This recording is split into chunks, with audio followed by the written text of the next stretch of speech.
Welcome or welcome back to my channel. My name is Janae Lee and thank you so much for clicking on this video and tuning in today. So today is day 14 of Vlogtober, and for today's video, I'm actually going to be taking you guys with me as I go to my dermatologist appointment. So if you're interested to see how my day goes, then just keep on watching. So you guys, I have never been to the dermatologist before. And what sparked this appointment was the fact that I have been dealing with facial hair. Yes, facial hair. A lot of women deal with it, but a lot of women don't talk about it. And so I just wanted to share this part of me because I wish somebody else would. I wish somebody else would share this and maybe I would have felt more comfortable about it, but here we are. So just to give you a little backstory, I went to my doctor, I want to say it had to have been sometime in the spring, and we're now in October. So I went to her first. I got my labs drawn for my hormone levels first to make sure that was in normal ranges, which it came back that it was. And since she didn't have an answer for me, I asked for a referral to the dermatologist, which she granted me, got approved, all that good stuff. And I had to wait a few months to actually get into the dermatologist appointment. So now that we're here, I'm gonna go chat with them, which I feel like they're gonna tell me something I already kind of know as far as a method to solve it, but I still am interested to see what they have to offer me. So yeah, you guys, I am getting ready to head on out now to the dermatologist. It is about 45 minutes away from my house, so let's get going. So you guys, this is the first time I've ever been to the dermatologist. I've never been to a dermatologist. I've never gotten a facial, anything like that. I just wash my face and keep it moving. But in the more recent years, I started to get more into skincare and my skin in general. This is something I've actually never talked about with anyone besides my husband because he's with me every day. But I battle with facial, chin, and neck hairs. I've battled with it since I was like a teenager. It started with just 2 patches on the side of my face, and as I gotten older, it has progressed and progressed and progressed. It's definitely something embarrassing. Like, no woman wants to have facial hair on their face and they don't want to talk about it either. But I mean, I've come to realize in the last like couple of months, actually since the beginning of the year, I've come to realize that it is what it is. Like, it's literally something I cannot control. Like, for example, if I was embarrassed by my weight, if I was ashamed of my weight or something along those lines, I can physically change that. I can physically go to the gym and work out and do that stuff to change my weight. But this is something that stay in the left 3 lanes. I can't control. It just comes out. Like, you can't control what comes out of your skin. You can do things to do it, but as far as like naturally, that's just what happens. So I've come to just let the embarrassment go because it just is what it is. And I know a lot of people are dealing with it. So I mean, it's not like it's something that's foreign. So I mean, whatever. So all I used to do was shave my face. I know it's bad, you shouldn't. It gets thicker, it gets darker. I can definitely attest to that. But I just did not like it so much. I was just so embarrassed by it that I needed it to be gone every single day. And it really just made it worse over the time. And I really feel like hormones plays a factor to it. I felt like my weight might have played a factor to it. I was just like, I just couldn't understand because when I had my first child 10 years ago, it seemed to like increase Stay some. in the 3rd lane from left. And then it stayed about the same. And then as I was pregnant with my second child, it seemed to just, I don't know, it just seemed to get like worse. It seemed to like really start to spread even more. So I went to my doctor, told her about it, had her run my labs, had her run my hormone labs. All of that came back in the normal ranges. Granted, this is after I had my child, like a couple of months after I had my child, good 6 months maybe. And so I don't know if while I was pregnant my hormones was like out of whack and now it's better. I'm really not sure. Like a lot of women deal with PCOS and that brings about weight gain and facial hair and all that stuff, and I forgot to ask my doctor specifically if I had PCOS, but I just know she said all of my hormones was in normal ranges. So I asked her for a dermatology referral, and she got one for me. So I wanted to see what the dermatologist was going to say about all of this, what they recommend, since obviously they deal with the skin, facial skin, all that good stuff.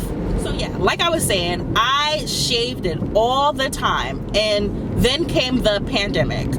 And when I used to shave my face, the days that I didn't have to leave the house, the days I didn't have to work, I would kind of take a break on it, like, you know, over the weekends or whatever, just because it was irritating my face so much. So when the pandemic came and I had to wear masks like everyone did, I took advantage of that, and I wasn't like shaving like that. Not like if I knew that I was going to be around other people and my face was probably going to be exposed, then I would.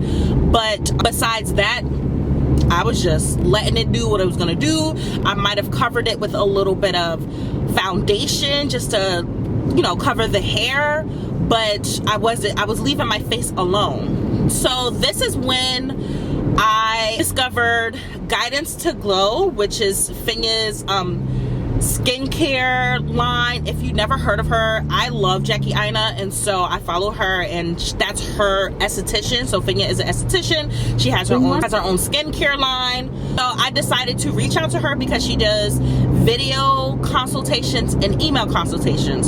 So I did an email consultation with her, sent her my picture. She analyzed my skin from, you know, what she obviously could do, and she does this all the time too. So I was sure that she was good at it. So she is the one who recommended that I get laser hair treatment or do threading. So she recommended that to me, to get threading. It was better than tweezing, and it was better than shaving. And so I did it. I started doing it at the top of the year. So 2021 is when I first started doing threading on my entire face. I started doing the threading of my whole face, and it was so much better for my skin.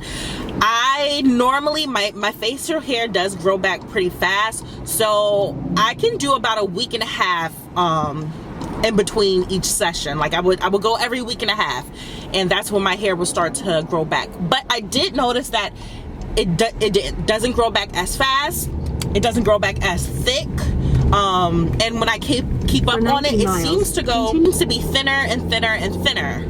So I like that. But when I had my consultation with Finya, she told me that I should definitely look into laser hair removal. We talked about hormones, and she asked me to see an esthetician in my local area and get a dermatology appointment.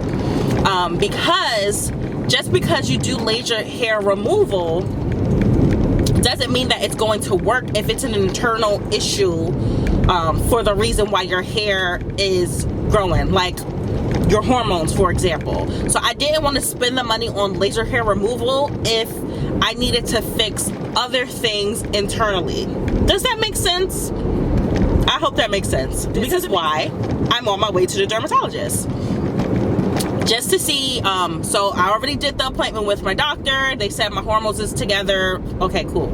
I'm already on this weight loss journey because I really do feel like my weight had a factor into my hair, but I don't know what that correlation is, and that's what I'm going to talk to the dermatologist about. And then now I'm following up with the dermatologist as well. I purposely did not shave or thread or tweeze my face all week just so that the dermatologist can really see like the full extent to it. It doesn't like, I mean, I've never actually just let it grow like for a whole month, so I don't know how bad it could get, but I've gone a week and a half before with it meeting its full potential. So this is pretty much where it's at. So I wanted to show the dermatologist like how bad it gets for me, and then I mean, we'll go from there. But the next step, I'm hoping, is gonna be the laser hair removal. I'm definitely going to be looking into that. But I'll talk about that later.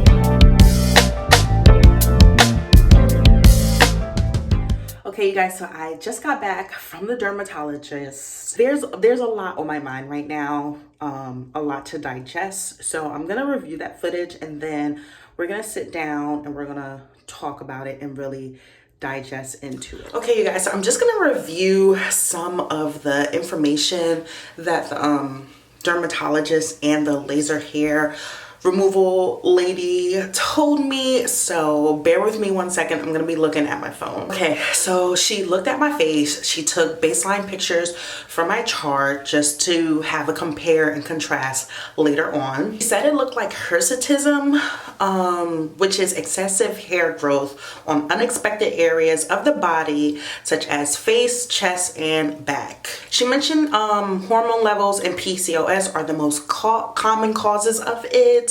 She recommended laser hair removal, which I already kind of knew, as a permanent solution. She said there was more upfront cost for it, but in the long run, I would save money. And I already did the math. So when I get my face threaded, I go at least 4 times a month, 3 to 4 times a month. I do my whole face 1 time, so that's $40, and then I do just the lower part at least 2 or 3 additional times that month, so that is $30. So if you just say 4 times a month, all of that times 12 months, it gave me about $1,500, whereas I'm gonna be spending less than that doing this. So I have to pay for that up front, but in the long run, it is less. She said that I was a great candidate for it because my hair is darker and it's more coarse. As far as like the discoloration that I have on my skin, she said that it's most likely from the irritation from shaving and it will naturally go away. When I do the laser hair removal, they do have different washes to help with the discoloration. She mentioned a peroxide wash that I can be prescribed, but she really thinks the laser hair removal will help. And since I'm pretty much gonna do it next month, she doesn't want to give it to me now. If I would have waited, she would have gone ahead and prescribed it to me, but I can ask for it at any time. She did say that weight gain can be a factor and losing weight can be helpful, which I feel like losing weight is honestly the answer to a lot of things, but I'm already on a weight loss journey, so not even concerned about it. And then she said sometimes you can have a high enough testosterone level but still not be diagnosed for PCOS. So I have a follow-up appointment with my doctor next week. So I'm actually going to talk to her about all of this. I'm probably gonna ask her to run my hormone levels again. I'm gonna talk about PCOS because I forgot to actually ask her about that last time and just go from there. Okay, so the notes that I got from the lady I did the laser hair consultation with, which they're all in the same office. So she looked at my face, she asked my removal methods. Again, she reinforced that I was a good candidate based off of the hair color and the coarseness. She said that I would need 6 treatments and this area would be done every month, so about 4 to 6 weeks. She said that it's not 100% permanent. It's more of a 70 to 80% reduction. So it slows down how fast and how much it grows in that same area. I won't have to remove the hair as often, which I'm okay with. I already knew that laser hair removal wasn't a permanent solution, but if that means I don't have to shave my face every day, if that means I don't have to go in and tweeze, if that means I don't have ingrown bumps and discoloration, if that means I don't have to thread my hair every week and a half, I'm fine with that. I'm fine with having to go get a touch-up every 8 to 10 weeks, which is what she said will most likely happen after my 6 treatments. A-okay with that. A-okay with that. A-okay with that. Okay? This is something that I have been dealing with, like I said, since I was probably 16, 17. Like, and it's only gotten worse. So if I still have to deal with it, I've been dealing with it over 10 years, first of all. Second of all, if I have to deal with it continuously on a minimal level, I'm 100% fine with that. Okay, so she said that I would have to stop threading, waxing, and tweezing and only shave. And that's because I can't remove like the hair follicle, the hair bulb, the root, whatever. I can't remove it because the laser won't be able to find it. So I will have to shave from now on until we're done, pretty much. But the reason why it takes so many treatments is because the growth cycle in each hair follicle is in a different cycle. So I have to catch it at the first growth cycle of hair. So that's why it takes 6 treatments for this area. And then she definitely pointed out that sun exposure is definitely going to be an important factor. I have to make sure that I'm limiting my sun exposure and I am using my sunblock definitely through these 6 treatments, especially because it's month to month. She said I'm doing it at the perfect time because it's that fall winter time, so I really won't have to worry about it too much. But just something to be mindful still, because the sun rays are still out even though it's going to be fall and winter. So as far as pricing, you guys, so the reason why I waited to do laser hair removal is because I thought it was just so expensive, like thousands of dollars type expensive, especially for the areas that I'm doing it at, because they break it down to cheeks, chin, neck, all of this stuff. So she said that for my areas, it will be $200 per treatment. I need 6 treatments, that's $1,200. Or I can buy a package up front for basically buy 5, get 1 free, so $1,000 up front. If I do it that way, then for my follow-up treatments after the 6 actual treatments, my follow-ups, that's going to be 8 to 10 weeks, those will be half price. So instead of $200, those will be $100 if I do the package deal, which I plan on doing. I already know that I'm going to follow through, do the whole 6 months, so I might as well take advantage of what it is that they're offering me. So I am going to start this in November, and I'm going to take you guys along with me during this whole laser hair removal process. She did say that once I start doing it, I'm going to want to do other areas, which I already kind of had my mind on doing. Like I wanted to do the underarms, the bottom half of my legs, bikini area. One of my friends, she got her bikini area and like swear behind it. Okay, you guys, so now that we have a plan of action, a course of action,